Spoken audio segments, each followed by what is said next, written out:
سورہ کوثر کا یہ وظیفہ بڑی مشکل سے ملا ہے، 200 ارب بھی مانگو تو انشاءاللہ تعالی ملیں گے۔ بسم اللہ الرحمن الرحیم، السلام علیکم ورحمۃ اللہ وبرکاتہ۔ محترم ناظرین کرام، آج آپ کو سورہ کوثر کا ایک بہت ہی نایاب اور مجرب وظیفہ بتا رہے ہیں۔ آپ نے یہ وظیفہ صرف اور صرف 3 دن کرنا ہے۔ صرف 3 دنوں کے اندر اندر آپ کی جو بھی بڑی سے بڑی حاجت ہوگی، جس بھی مقصد کے لیے آپ اس وظیفے کو پڑھو گے، آپ کا وہ مقصد انشاءاللہ 3 دنوں کے اندر اندر پورا ہو جائے گا۔ آپ کا مقصد کوئی بھی ہو، آپ کی حاجت جتنی مرضی بڑی ہو، چاہے آپ کی پریشانی کوئی بھی ہو، آپ جس بھی مقصد کے لیے اس وظیفے کو پڑھو گے، آپ کا وہ مقصد انشاءاللہ تعالی 3 دنوں کے اندر ہی اندر پورا ہو جائے گا۔ لیکن واضح کر دیں کہ آپ نے یہ وظیفہ صرف جمعرات، جمعہ اور ہفتے والے دن ہی کرنا ہے، یعنی جمعرات سے شروع کریں اور ہفتہ کو مکمل کر لیں۔ آپ نے 3 دن یہ وظیفہ کرنا ہے۔ انشاءاللہ یہ وظیفہ کرنے سے آپ کی ہر جائز حاجت پوری ہوگی اور آپ کی بڑی سے بڑی پریشانی ختم ہو جائے گی۔ آپ چاہے یہ وظیفہ اپنے خود کی شادی کے لیے کر رہے ہیں یا پھر آپ کی بیٹیوں کی شادی نہیں ہو رہی، اس کے لیے کر رہے ہیں، انشاءاللہ تعالی آپ کو اس میں بھی کامیابی ملے گی۔ اگر آپ بے روزگار ہیں تو آپ اس کے لیے بھی یہ وظیفہ کر سکتے ہیں۔ اگر آپ کے دشمن ہیں اور ان سے چھٹکارا پانے کے لیے بھی آپ یہ وظیفہ کر سکتے ہیں۔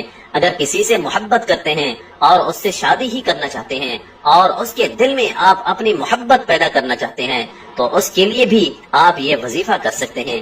آپ کی کوئی بھی حاجت ہو، کوئی بھی مقصد ہو، آپ اس وظیفے کے ذریعے اپنا مقصد پورا کر سکتے ہیں۔ آپ نے صرف 3 دن اس وظیفے کو کرنا ہے اور انشاءاللہ 3 دن کے اندر ہی اندر آپ کا ہر جائز مقصد پورا ہو جائے گا۔ اس وظیفے کو شروع کرنے سے پہلے درود شریف لازمی پڑھیں۔ درود شریف آپ ہمیشہ ہی ابراہیمی درود شریف پڑھا کریں۔ آپ نے وظیفہ کس طرح کرنا ہے؟ آپ نے سورہ کوثر پڑھنی ہے۔ تمام مسلمان اچھی طرح جانتے ہیں کہ سورہ کوثر قرآن پاک کی سب سے چھوٹی سورت ہے۔ اس کی 3 آیتیں ہیں اور یہ قرآن پاک کے 30ویں پارے میں ہے۔ آپ کی کوئی بھی حاجت ہے، کوئی بھی مقصد ہے، لیکن شرط یہ ہے کہ وہ مقصد صرف جائز ہی ہونا چاہیے۔ اس کو ذہن میں رکھ کر آپ نے یہ وظیفہ کرنا ہے۔ وظیفہ کرتے وقت پورا دھیان آپ کا وظیفے پر ہی ہونا چاہیے، دل میں کوئی بھی وسوسہ نہ آئے۔ انشاءاللہ اس وظیفے کو کرنے کے بعد آپ کی اللہ سے مانگی ہر دعا قبول ہوگی۔ آج کا وظیفہ خاص طور پر ان تمام بہنوں اور بھائیوں کے لیے ہے جو شدید پریشان ہیں، جو اکثر کہتے ہیں کہ ہم مالی طور پر شدید پریشان ہیں، ہمارے رزق میں رکاوٹیں ہیں، ہمارے رزق میں مسئلے مسائل ہیں، اور کہتے ہیں کہ ہم جس کام میں بھی ہاتھ ڈالتے ہیں ہمیں تو صرف نقصان ہی ہوتا ہے، ہمیں تو ایسا لگتا ہے کہ ہمارا رزق بالکل بند ہو چکا ہے، کوئی راستہ ہمیں سمجھ ہی نہیں آتا، اندھیرے میں ہی ٹامک ٹوئیاں مار رہے ہیں۔ آپ ہی ہمیں بتائیں کہ ہم کیا کریں، ہم ایسا کون سا خاص وظیفہ پڑھیں؟ لیکن اگر کوئی وظیفہ کریں بھی تو ہمارا کیا گیا، کوئی بھی وظیفہ اثر ہی نہیں کرتا۔ تو ناظرین کرام، آج ان تمام بہنوں اور بھائیوں کے رزق اور دولت کے جتنے بھی مسئلے مسائل ہیں انشاءاللہ تعالی وہ سارے کے سارے حل ہو جائیں گے، اور انشاءاللہ جو لوگ قرضوں میں ڈوبے ہوئے ہیں، جن لوگوں کا بال بال قرضوں میں جکڑا ہوا ہے، ان کا قرض بھی اتر جائے گا کہ انہیں خبر بھی نہیں ہوگی، اور جو بندہ نوکری کے لیے شدید پریشان ہے، رزق کے جتنے بھی مسائل ہیں، ان سب مسائل کے لیے آپ کو اس مسئلے کو ذہن میں رکھتے ہوئے یہ وظیفہ کرنا ہے۔ یہ وظیفہ آپ کسی بھی وقت اور کسی بھی جگہ پر کر سکتے ہیں۔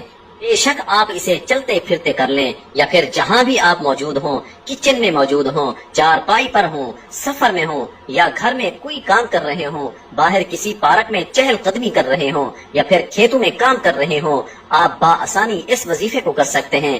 اس وظیفے کو پڑھنے کے لیے وقت کی بھی کوئی پابندی نہیں ہے، کسی بھی وقت آپ یہ وظیفہ کر سکتے ہیں۔ کام کر رہے ہیں، دن رات، صبح شام، بارش میں یا آندھی میں، غرض آپ ہر وقت کر سکتے ہیں۔ اگر آپ نوکری پر ہیں تو آپ اس سے مزید بہتر اور مزید اچھی نوکری چاہتے ہیں، یا نوکری پر آپ کے کسی سینئر کے ساتھ مسئلے مسائل چل رہے ہیں اور آپ چاہتے ہیں کہ میں ہی کامیاب ہوں، اس کے لیے بھی آپ یہ وظیفہ کرنا چاہتے ہیں، یا کسی بھی رزق کے مسئلے کے لیے آپ یہ وظیفہ کریں، لیکن اس مسئلے کو ذہن میں رکھتے ہوئے ہی یہ وظیفہ کریں۔ آپ کو اس عمل کو کرنے سے پہلے نیت لازمی رکھنی ہے کہ مجھے فلاں قسم کا کام ہے اور مجھے اتنی رقم مل جائے، انشاءاللہ تعالی اللہ پاک آپ کو اس سے کئی درجہ زیادہ عطا کر دیں گے۔ ناظرین کرام، اس وظیفے کے اتنے فائدے ہیں کہ کسی نے جب بھی یہ وظیفہ کیا اس کے فوائد اس کو اتنے ملے کہ اس نے پھر اپنی زندگی میں کبھی یہ وظیفہ چھوڑا ہی نہیں، اور پھر اس نے آنے والی ساری زندگی مستقل یہ وظیفہ کرنے کی عادت بنا لی۔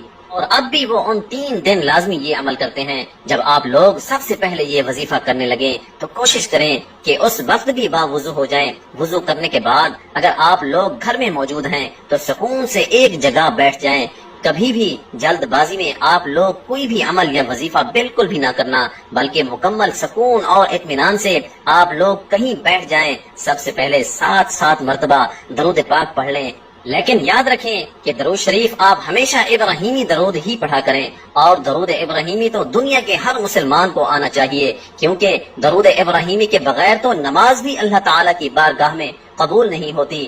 آپ سب 1 مرتبہ میرے ساتھ بھی درود ابراہیمی پڑھ لیں۔ اللہم صلی علی محمد وعلی آل محمد کما صلیت علی ابراہیم وعلی آل ابراہیم